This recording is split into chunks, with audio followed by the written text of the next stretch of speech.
అమ్మ మరి మీరు ఇందాక ఒక విషయం చెప్పారు. మీ లైఫ్‌లో జరిగిన, మీరు సొంతంగా అనుభవించిన ఒక అనుభవము. అవును. ఏం చెప్పారు? ఇట్లా నెల రోజులు కూడా నల్లత్రాచు నా వెంట పడింది అని చెప్పారు.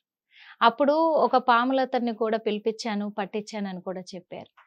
మీరు చెప్పినట్లే నిజంగా కొంతమంది తెలిసి చంపినా, తెలియక చంపినా, ఎలా చంపినా కానీ అలా పూర్వీకులు చేసిన ఇలాంటి దోషాల వల్ల కూడా పిల్లలకు కలుగుతాయి సర్పదోషం అనేది అని అన్నారు కదా!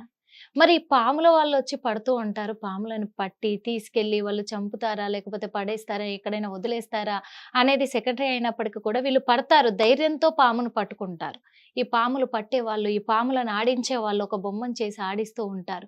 మరి వీళ్ళకి ఎలాంటి దోషాలు ఉండయంటారా? చాలా మంచి ప్రశ్నమ్మా. హ్మ్. ఎందుకంటే చాలా మంది తెలుసుకోవాల్సిన విషయం. యెస్. ఈ నిజంగా. పాముల వాళ్ళకి కూడా ఈ విషయం తెలీదేమో. అదే. ఏంటంటే మన దైనందిక జీవితంలో ఆ! అందరం తలో ఒక వృత్తిలో ఉన్నాం. అవును. రకరకాల వృత్తిలో ఉన్నాం. అవును. ఎవరి వృత్తి ధర్మాన్ని వాళ్ళు చేయాలి. హ్మ్. కాబట్టి పురాతన నుంచి అంటే రాజుల కాలం టైం నుంచి కానీ, మనకు పురాణాల టైం నుంచి కానీ ఒక పాములు వాళ్ళు అనేవాళ్ళు ఒక తెగ ఉన్నారు హ్మ్. హ్మ్. కదా! అవును. వాళ్ళే ఈ పాములకి ఎటువంటి అపకారం, కీడు చేయకుండా హ్మ్. ఒకవేళ ఆపద సమయం గనక వస్తే హ్మ్. జాగ్రత్తగా ఆ పాముల్ని పట్టుకుని వాటికి ఎటువంటి కీడు, అపకారం చేయకుండా తీసుకెళ్ళి ఎక్కడన్నా అడవుల్లో దూరంగా వదిలేయటం అనేది వాళ్ళ ఇది. హ్మ్. అందుకే వాళ్ళ దగ్గర ఈ పాములకి సంబంధించిన మీకు తల్లీశ్వరి లాంటి మూలికలు అవన్నీ ఉంటాయంటారు కదా! హ్మ్. హ్మ్. తల్లీశ్వరి మూలిక గనక చూపిస్తే పాము కొద్దిగా తలకాయ ఉంచుతుంది, జోలికి రాదు. అటువంటి మూలికా వైద్యాలు గాని, తగిన జాగ్రత్తలు గాని వాళ్ళు తీసుకుని పాముల్ని వాళ్ళు పట్టుకోవటం అనేది జరుగుతుంది. హ్మ్. ఈ మధ్య కొంతమంది వృత్తిపరంగా గూడా కొంతమందున్నారు. అవును. వాళ్ళనేదో పిలుస్తున్నారు గదా! ఇంగ్లీష్ అవును. భాషలో. అవును. వాళ్ళు గూడా ఉన్నారు. ఎందుకంటే మరి ఎవరు లేకపోతే జనం ఏదన్నా ఒక ఇంట్లో పాము ప్రవేశించిందనుకో అమ్మా, కొన్ని కొన్ని వీడియోలు మనం చూస్తున్నాం. ఇళ్లల్లో అవును. గుడ్లు పెట్టుకుండటం, అవును. స్థావరాలు ఏర్పరచుకుంటాం. అవును. పిల్లల్ని గూడా అక్కడ బోల్డుని వందల పిల్లల్ని మనం చూడటం ఇవన్నీ మనం చూస్తున్నాం కదా! అవును. మరి ఇట్లాంటప్పుడు భయపడే ప్రజలకి ధైర్యం ఇచ్చి, దానికేదో నివారణ మార్గం, ఉపాయం అనేది ఎవరో ఒకళ్ళు చూడాలి గదా! అవును. ఇప్పుడు మనకి అడవుల్లో ఎక్కడన్నా పెద్ద పులి సంచారం చేసిందన్నప్పుడు ఫారెస్ట్ వాళ్ళో ఎవరో ఒకళ్ళొచ్చి దాన్ని అవును. జాగ్రత్తగా తీసుకెళ్ళి ఓ చోట వదిలిపెట్టడం అనేది చేస్తుంటారు అవును. కాబట్టి, పాములు కూడా పాములు వాళ్ళు గూడా వాళ్ళ వృత్తి ధర్మాన్ని వాళ్ళు చేస్తున్నారు. హ్మ్. డాక్టర్ ఉన్నాడు. తన వృత్తి ధర్మం అని చేయాలి. హ్మ్. పొట్టకొస్తున్నాడు, ఆపరేషన్ చేస్తున్నాడు. మరి అది తప్పు గదా! అది పరిగణలోకి తీసుకొని అది పాపం గదా! అనుకుంటే కొన్ని కొన్ని విషయాల్ని ధర్మాధర్మాలనేవి అందుకే మనకి పురాణాల్లో గాని, ఇతిహాసాల్లో గాని, వేదాల్లో గాని కొన్ని ధర్మాలు జెప్పారు. హ్మ్. ఆ ధర్మాలను అనుసరించే కొన్ని కొన్ని జరుగుతూ ఉన్నాయన్నమాట. జరుగుతోంది. కాబట్టి పాముల వాళ్ళకి ఈ విషయంలో వాళ్ళు దాన్ని కొన్ని చోట్లకి తీసుకెళ్ళి బుట్టలో తీసుకెళ్ళి ఆడించుకుని కొంత సంపాదన ఏదైనా వాళ్ళకి వృత్తి అదే గదమ్మా! అంటే వీటికి చేసుకోవటం వల్ల ఎలాంటి హాని కూడా జరిపినంతంత కలగకుండా వరకు వాళ్ళకి గూడా ఎటువంటి దోషం. సర్పదోషాలు అలవడవు. అవును. వాళ్ళు గనక దానికేదన్నా కీడు, అపకారం చేసినప్పుడు ఎవరికైనా ధర్మం ధర్మమే. ధర్మం ధర్మమే అది ధర్మం ఖచ్చితంగా. ధర్మమే. కాబట్టి హ్మ్. కొన్ని కొన్ని వృత్తి ధర్మాల్లో కొన్ని కొన్ని మనం వదులుకోవాల్సొస్తుంది కాబట్టి, పాములు వాళ్ళు మనకి చాలా ఉపయోగకరమైన వాళ్ళు. అంటే కొంతమంది ఇళ్లలో చాలా వరకు కూడా పదే పదే పదే పదే పాములు కనిపిస్తూ ఉంటాయి అవును. అంటారు. అవును. పడుకొని లేస్తే హ్మ్. పాము కనిపించింది అంటారు. లేదా ఏదైనా సర్దుతూ ఉంటే పాముంది అంటారు. గడప పైన పాము కనిపించింది అంటారు. అంటే ఇలా పదే పదే ఒకే ఇంట్లో పాములు కనిపిస్తే దేనికి సంకేతం అంటారు? సంకేతం అట్లా ఉంచినా గూడా అమ్మ పాములెందుకు కనిపిస్తున్నాయి మనకి? ఈ హ్మ్. చుట్టుపక్కల మామూలుగా ఆలోచిద్దాం. చుట్టుపక్కల ఏమన్నా పాముకు స్థావరం ఉందా? ఓకే. అది స్థావరంగా, యోగ్యంగా ఉండటానికి అనుకూలమైన ప్రదేశాన్ని మనం ఏమన్నా చుట్టుపక్కల క్రియేట్ చేసి దానికి ఉంచామా? హ్మ్. అన్నది మీరు ముందు పరిశీలన చేసుకోండి. హ్మ్. ఏమన్నా కన్నాలు గాని, ఎలుక కన్నాలు గాని, అట్టా ఏమన్నా స్థావరాలు గాని, ఈ హ్మ్. రాళ్ళ మధ్య సందులు గాని, పూర్వపు ఇళ్లల్లో ఇట్లా ఉన్నప్పుడు వాటిని పూడ్చేయటము, హ్మ్. చుట్టుపక్కల ప్రాంతాలన్నీ మీకు ఇబ్బందికరంగా లేకుండా ఉండటం అనేది ముందు మీరు పరిశీలన చేసుకొని హ్మ్. తీసుకోవాలి. హ్మ్. అప్పుడు మీకు పాములు ఇంట్లోకొచ్చి పదే పదే మీకు కనిపించే అవకాశం మటుకు ఉండదు. ఉండదు. ఉండదు. తగిన అంతేగాని జాగ్రత్తలు ముందు తీసుకోవాలి. లేకపోతే పూర్వీకులు ఒకవేళ ఇంట్లో అప్పటికి అమ్మవారిని పూజించడం, చేయడం అలాంటివి ఉన్నప్పటికీ ఇప్పుడు మర్చిపోయినందుకు కూడా ఆ ఇంట్లో సంకేతం చూపిస్తుంది అని కొంతమంది నమ్ముతూ ఉంటారు ఊర్లలో, అంటే గ్రామాలలో. అది స్వయంగా కాదా? రావటం అనేది మటుకు ఆ! అది మీరు తీసుకొని అజాగ్రత్త వల్లే స్వయంగా ఆ! వస్తాయి. ఆ! చీటీ మాటికి పాములు రావటం ఏంటి? చీటీ మాటికి పాములు రావు. ఆ! మీకు ఇందాక చెప్పాను కదా! ఒకవేళ అట్లాంటివి ఉంటే గనక మీకు విపరీతమైన పరిమళం అనేది ఇంట్లో గుప్పు గుప్పున వస్తూ ఉండాలి. వస్తూ ఉండాలి. అలా అయితే శుభ సూచకము, శుభ అమ్మవారు సూచకము, ఉన్నారు అని చూపిస్తుందనుకోవాలి. మీరు ఏదో చెయ్యాలి అనే ఒక సిగ్నల్ ఇస్తోంది. ఆ ఆ! పరిమళం రాకపోతే ఏమీ లేదు. ఏమీ లేదు. అది కేవలము అక్కడ స్థావరం పెట్టుకున్న అది ఇదే నేననేది అనుకోవాలి. మామూలుగా మన ఆలోచనలో దానికి అనుగుణంగా మనం ఏం చేస్తున్నాము? స్థావరం ఇస్తున్నాం. హ్మ్. స్థావరం ఇచ్చినప్పుడు అది ఉంది. నువ్వు హ్మ్. ముందు అవి పూడ్చుకో. నీకు రావు. హ్మ్. అలా చేస్తూ అంటే వెళ్ళు. కొంతమంది ఇళ్లలో కూడా పుట్ట వెలిసింది అంటారు. ఆ హ్మ్. పుట్టలో పాము తిరుగుతుంది ఇంట్లోనే హ్మ్. తిరుగుతుంది. మా ఇంట్లో వాళ్ళకి కనిపిస్తది. మేమెప్పుడు కూడా పాలు పోస్తూ ఉంటాము అంటారు. ఇంటి గోడకు కూడా పుట్ట వెలిసింది అంటారు గోడకి.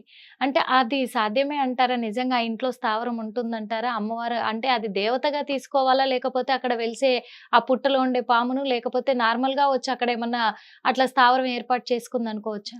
కొత్తగా ఒకవేళ పుట్టలు వెలుస్తున్నాయన్నప్పుడే ఆ! మీరు గమనించి ముందుగానే దాన్ని రానివ్వకుండా మార్గం అనేది చేసుకోవాలి. ఆ! అంత ఎత్తు దాకా పెరిగేలాగా మీరు చేసుకోకూడదు. ఆ! ఒకవేళ ఇంట్లో గనక పుట్ట వెలిస్తే గనక శాస్త్రం ఏం చెప్తుంది? ఇల్లు ఖాళీ చేయమని. వదిలిపెట్టేయమని. ఆ! ఓకే. కదా! కాబట్టి ఆ జాగ్రత్తలని ఇప్పుడు ఉందమ్మా. నాకు హైదరాబాద్ నుంచే వచ్చారు భక్తులు. హ్మ్. ఎక్కడ కుక్కటిపల్లి ఏరియా నుంచి వచ్చారు. హ్మ్. వాళ్ళకి ఇంటి నిండా చెదే. హ్మ్. వాళ్ళేమనుకుంటున్నారు? ఈ చెదని చూసి పుట్టాలనుకుంటున్నారు. తల్లి అవి పుట్టలు గావు. చెదపురుగు. భూమిలో ఉంది చెదపురుగనేది. ముందు చెదపురుగుకి నివారణ మార్గం చూసుకోండి మీరు. హ్మ్. అది రాకుండా చూసుకోండి చెదపురుగుని. అప్పుడు మీది పుట్ట అవునా కాదా? అరే! కలప తినేసి, పుస్తకాలు తినేసి, ఇంట్లో ఫర్నిచర్ తినేసి, అన్నీ తినేసి, వాళ్ళు అదొక పెద్ద భయంగా పెట్టుకుని, ముందు ఇల్లెందుకమ్మా సర్వనాశనం చేసుకుంటారు. ఇవాళ హైదరాబాద్ సిటీలో అవును. ఇల్లంటే దాన్ని గూడా మాటలు కాదు. భయంగా తీసుకుంటారు. ఆ! ఖచ్చితంగా. ఎందుకు అంటే ఏదో జరగబోతుందేమో, హ్మ్. ఏమో అవ్వబోతుందేమో. ఎందుకంటే ఎప్పుడూ లేనిది ఇప్పుడు ఈ చెదపురుగులేంటి ఇంతింతగనం వచ్చేసి మొత్తము ఇంట్లో ఉన్న పేపర్‌లని, ముఖ్యమైన డాక్యుమెంట్‌లను కూడా అవును. మొత్తము కొట్టి పడేశాయి. అందులో ఒకటి మట్టిని కూడా విపరీతంగా మట్టిని కూడా ఇప్పుడు ఊడ్చినా మళ్ళా సాయంత్రానికే మట్టి వచ్చేస్తుంది.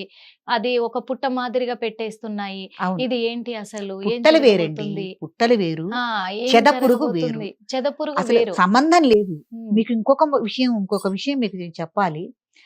నిజంగా పుట్టల్లో పాములు నివాసయోగ్యం ఉండవు. అది హ్మ్. మీరు ప్రతి ఒక్కళ్ళు గమనించుకోవాలి. పుట్టల్లో పాములుంటాయన్నమాట అపోహ. హ్మ్. అంటే ఇంతకుముందు మాకు చిన్నప్పుడు చదువుకుంటున్నప్పుడు బుక్కులలో చెప్పేవాళ్ళు. చీమలు పెట్టిన పుట్టలు పాములకు ఇరువైనట్లు అన్నట్టుగా ఇదే నమ్మొచ్చా? చీమలు పెట్టేటివి ఆ పుట్టలని నమ్మొచ్చా? ఎప్పుడు నివాసయోగ్యం? ఆ! చీమలు గూడా పెట్టవండి పుట్టని. ఆ! అది గూడా తప్పే. ఆ! చీమలు పెట్టిన పుట్టలు ఇంతింతే ఉంటాయి నేల మీద. ఆ! చిన్నవి. ఆ! అసలు పుట్ట నిర్మాణం చేసేదెవరు? ఎవరు? చెదపురుగు. ఓకే. ఆ చెదపురుగు చాలా బలిష్టమైంది. ఆ! చెదపురుగు ఎప్పుడైనా మీకు శరీరానికి పడితే దాన్ని మీరు చాలా బాధుంటుంది. మన శరీరాన్ని గిచ్చేస్తుంది. అవును. అది మీరు లాగితే దాని తలకాయ ఊడొస్తుంది తప్ప తల మటుకు అట్టాగే ఉంటుందండి చర్మానికి. ఆ! ఇంతే ఉంటుంది చెదపురుగు. చెదపురుగు నిర్మాణం చేస్తుంది పుట్టని. ఆ! అదెట్లా? ఏదైనా నీటి స్థావరాలు దానికి దగ్గరగా ఉండాలి చెదపురుగుకి. నీరుండాలెక్కువ. ఓకే. ఆ నీరున్నప్పుడు ఆ నీటితో కూడిన మెత్తటి మట్టిని తన చిన్న చిన్న చేతులతో బుజ్జిగా తీసుకొచ్చి పుట్ట నిర్మాణం అనేది చేస్తుంది. ఓకే. చేసి పుట్ట కట్టిన ఇల్లది. హ్మ్. అది శాంతం అయిపోయి అక్కడ వేసంకాలం గాని, అక్కడ నీళ్లు గాని తగ్గినప్పుడు లేతే పుట్ట చెదపురుగు కొద్దిగా అంతరించినప్పుడు అదేం చేస్తుంటే ఇంకా అది వదిలేసి ఎళ్ళిపోతుంది. వదిలేసి ఎళ్ళినప్పుడు ఈ పాము చూసుకుంటుంది. చూసుకొని ఇదేదో స్థావరం మనకి ఏర్పరచుకుంటుంది. నివాసయోగ్యంగా ఉంది గదులెళ్ళే ఇక్కడ మనం ఉండొచ్చు అన్న ఉద్దేశంతో అప్పుడు చేరుతుందది. అంతేగాని పాములు పుట్టలు పెట్టవు. చీమలు పుట్టలు పెట్టవు. చెదలే పుట్ట నిర్మాణం చేస్తాయి. ఓకే. సూపర్. Super madam. చాలా చక్కగా చెప్పారు. కాబట్టి ఇవన్నీ మీరు పరిశీలనలోకి తీసుకోవాలి. ఎక్కడైనా అడవుల్లో గాని, ఎక్కడైనా పెద్ద పెద్ద పుట్టలు ఉన్నాయి అంటే, ఏదన్నా అది మీకు చక్కగా కనిపించింది అంటే, మహర్షులు సాక్షాత్తు తపస్సు చేస్తున్నవే పుట్టలు. ఓకే. ఆ పుట్టల దగ్గరికెళ్ళి మీరు చాలామంది చేయకూడని తప్పులు గూడా చాలామంది చేస్తున్నారమ్మ. పుట్టల్లో తీసుకెళ్ళి గుడ్లు వేయటము, లీటర్లు పాలు అవును. పోసేయటము. అవును. ఆ! ఇవన్నీ చేస్తున్నారు. ఇప్పుడు అవును. మన ఇల్లుంది. 4 గదుల ఇల్లు. 4 హ్మ్. గదుల్లోనూ కాస్త కోడిగుడ్లు విసిరేసేసుకొని, ఓ లీటర్లు పాలు పోసేసేసుకొని, కాస్త బియ్యపు పిండి, గోధుమ పిండితో కలిపి, బెల్లంతో కలిపిన చలివిడి విసిరేసుకొని అట్లా ఒక నెల రోజులుందాం. ఎట్లా ఉంటుంది ఇల్లు? దుర్గంధం వచ్చి ఉండటానికి యోగ్యం కాకుండా ఉంటుంది. పుట్ట కూడా అలాంటిదే. పరమ పవిత్రమైంది పుట్ట. చాలా మంది తెలిసి తెలియక చేసే తప్పులేంటి, పుట్టల్లో గుడ్లు వేయటము, అవును. ఏస్తూ పాలు ఉంటారు. వేయటము, పాలు అరటిపళ్ళు పోస్తారు. వేయటము, అన్నీ ఏస్తూ ఉంటారు. అన్నీ వేస్తూ పువ్వులేస్తా ఉంటారు. ఉంటారు. దాని చుట్టూ అలిమేసి అన్నీ కానీ చేస్తారు. దయచేసి ఇట్లాంటి తప్పులు మటుకు ఎవరు చేయొద్దండి. పుట్టలంటే సాక్షాత్తు సుబ్రహ్మణ్యేశ్వర స్వరూపం. అతి చిన్న కీటకం, ఆ చెద అనే కీటకం అతి కష్టపడి కట్టుకున్న ఒక అద్భుతమైన ఒక నిర్మాణం, ఒక ఇల్లన్నమాట. దాన్ని మనం పూజించుకోవాలే తప్ప, ఇట్లా అశుభ్రమైన పనులు, పుట్టలు దగ్గరికెడితే దుర్గంధం వచ్చేలా, పారిపోయేలాగా ఎప్పుడూ ఉండకూడదు. చాలామంది ఇంకో పని కూడా చేస్తారమ్మ. దీపం తీసుకెళ్ళి పుట్టల్లో పెట్టేస్తారు. పుట్టల దగ్గర పెట్టేస్తారు. ఈ పని కూడా మనం చేయకూడదు. పుట్టకి మీరు చేయవలసిందల్లా, పుట్టకి ధ్వని పొయ్యటము అంటారు. ఇప్పుడు మీకు నేను ఇందాక ఒక మాట చెప్పాను. ఎక్కడైనా నీటి చెమ్మ తగ్గినప్పుడు హ్మ్. చెద అనేది వెళ్ళిపోతూ ఉంటుంది. వెళ్ళిపోతుంది. మీరు ఇంకా ఏం చేయాలంటే పుట్టకి ధ్వని పొయ్యటము అంటారు. ఒక మంచి బిందెలో శుద్ధమైన జలాలు తీసుకొని పుట్టంతా జల్లండి. ధ్వని పొయ్యటం అంటారు దాన్ని. పుట్టకు ధ్వని పొయ్యటం అని ఒక మాట ఉంది హ్మ్. శాస్త్రంలో. అలా చేయండి. అప్పుడేంటంటే పుట్ట ఇంకా ఎదుగుదల అనేది ఉంటుంది. ఓకే. విచ్ఛిన్నం కాకుండా. అంతేగాని గుడ్లు వేయటము, దాంట్లో అరటిపళ్ళు వేయటము, ఏ శాస్త్రంలోను చెప్పలేదమ్మా. ఇదంతా ఆ! తెలిసి తెలియక చేయటం వల్ల పుట్ట ధ్వంసం అయిపోతుంది. మీరట్లా చేయటం వల్ల పుట్ట నాశనం అయిపోతుంది. యెస్. ఇప్పుడు మోపిదేవిలో జరిగిందదే. మోపిదేవి పుట్ట రూపంలో ఉన్నారు సుబ్రహ్మణ్యేశ్వర స్వామి. హ్మ్. ఇవాళ అక్కడికెళ్ళి మీరు చూడండి, పుట్ట ప్రాంతంలో ఒక్క 5 నిమిషాలు మీరు నుంచోగలరా? ఆ! వీళ్ళ విపరీతమైన భక్తికి అక్కడ పుట్ట లేకుండా చేశారు తల్లి. 5 దుర్గంధమైన నిమిషాలు వాసన కూర్చుని అవన్నీ అక్కడ వస్తూ దండం ఉంటాయి. పెట్టుకునే ఇది లేకుండా చేశారు ఈ భక్తులందరూ. ఈ వాళ్ళు కూడా దేవాలయం వాళ్ళు మటుకు ఏం చేయగలరు? వాళ్ళని ఆపలేరు గదా! కాబట్టి ఇట్లాంటి తప్పిదాలు మటుకు పొరపాటున కూడా చేయకూడదండి.